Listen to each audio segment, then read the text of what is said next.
दोस्तों हाल ही में भारतीय कारोबारी और टोयोटा किर्लोस्कर के vice chairman Vikram S Kirloskar का निधन हो गया। भारत में टोयोटा कारों को लाने का श्रेय इन्हीं को जाता है। जापान की कार बनाने वाली कंपनी टोयोटा मोटर कॉर्प के नाम कई रिकॉर्ड भी दर्ज हैं, जैसे दुनिया में सबसे ज्यादा बिकने वाली कारों का ब्रांड। यह रिकॉर्ड 2020 में बना। 100 साल पुरानी टोयोटा ने यूं ही नहीं नाम कमाया, इसके पीछे का सफर काफी दिलचस्प रहा है। टोयोटा की शुरुआत उस भूकंप से प्रेरित रही जो 1 सितंबर 1923 को आया था। इसका जिक्र प्रदीप ठाकुर ने अपनी किताब टोयोटा सक्सेस स्टोरी में किया है। जानिए कैसे हुई टोयोटा की शुरुआत और सफलता का इतिहास रच दिया उन्होंने शुरुआत होते ही। कीइचिरो ने 1932 में बनाया टोयोटा प्रोटोटाइप मॉडल। 1932 में जापान में आए भूकंप ने तबाही मचाई थी। उस दौर में लोगों की जान बचाने के लिए कारों का इस्तेमाल किया जा रहा था बड़े पैमाने में। उस समय वहां के लोगों में कारों के लिए रुझान बढ़ता ही जा रहा था। इस घटना के बाद से वहां कार इंडस्ट्री ने रफ्तार पकड़ी थी। टोयोटा के फाउंडर कीइचिरो को बचपन से ही कार बनाने में काफी दिलचस्पी रही है। 1932 में उन्होंने कार का प्रोटोटाइप मॉडल AA बनाया। इसके बाद उन्होंने कारों को असेंबल करना शुरू किया। उन्होंने क्वांटिटी नहीं क्वालिटी पर ध्यान दिया। 1936 में कीइचिरो ने टोयोटा की नींव रखी। 1951 में कंपनी ने पहली बार लैंड क्रूजर मॉडल पेश किया। यह दुनिया भर में पॉपुलर भी हुआ।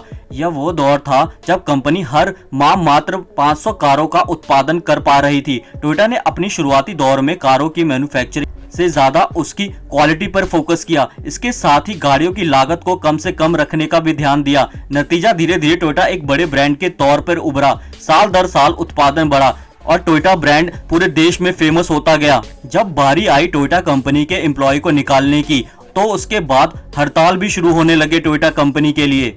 दूसरे विश्व युद्ध के दौरान टोयोटा की हालत खराब हुई। निर्माण इस हद तक प्रभावित हुआ कि कंपनी को दिवालिया होने की अर्जी तक देनी पड़ी। हालांकि हालात का सामना करने के लिए कीइचिरो ने एक उपाय ढूंढा। उन्होंने बैंकों के साथ एक डील की। बैंक ने भी कड़ी शर्तें रखी।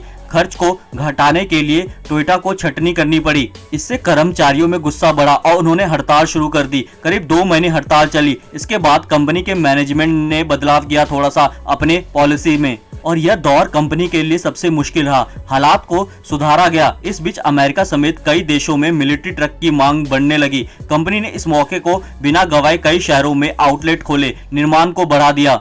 गाड़ियों में नयापन लाने के लिए रिसर्च एंड डेवलपमेंट यूनिट लगाई। यह कदम फायदेमंद साबित हुआ और कंपनी की आमदनी बढ़ने लगी। 1963 में कंपनी ने विस्तार करना शुरू किया। पहली बार 10 लाख कारों को एक्सपोर्ट किया। 1991 तक कंपनी अमेरिकी बाजार में अपने 1 लाख से अधिक कार को और ट्रकों को बेच चुकी थी। इसके बाद कंपनी ने लैटिन अमेरिका और दक्षिण पूर्व एशियाई कंपनियों की ओर रुख किया। फिर क्या था, इसके बाद टोयोटा दुनिया भर की दूसरी सबसे बड़ी ऑटोमोबाइल कंपनी बन गई। फिर धीरे धीरे कंपनी ने लग्जरी कारों के ब्रांड जैसे कि लेक्सस की शुरुआत की। साल 2000 में टोयोटा ने कई कंपनियों के साथ मिलकर कारोबार को बढ़ाना शुरू किया। इसके बाद कंपनी ने कभी भी पीछे मुड़कर नहीं देखा। वर्तमान में वॉक्सवैगन के साथ टोयोटा दुनिया की दूसरी सबसे बड़ी ऑटोमोबाइल कंपनी है। दोस्तों टोयोटा ब्रांड से ये सीखने को मिलता है कि हमें कभी भी जिंदगी में हार नहीं माननी चाहिए। मुश्किलें तो आती जाती रहती है, लेकिन मुश्किलों से बाहर निकलना ही हमें सीखना चाहिए, क्योंकि अभी दुनिया में ऐसा कोई भी इंसान नहीं होगा जिसने टोयोटा ब्रांड की गाड़ी का नाम नहीं सुना होगा, और बहुत लोग इसका इस्तेमाल भी करते हैं बड़े पैमाने पे। दोस्तों आज की वीडियो में आपको कुछ सीखने को मिला हो तो हमें कमेंट करके जरूर बताएं। अगर वीडियो अच्छी लगी वीडियो को लाइक और चैनल को सब्सक्राइब भी कर दें।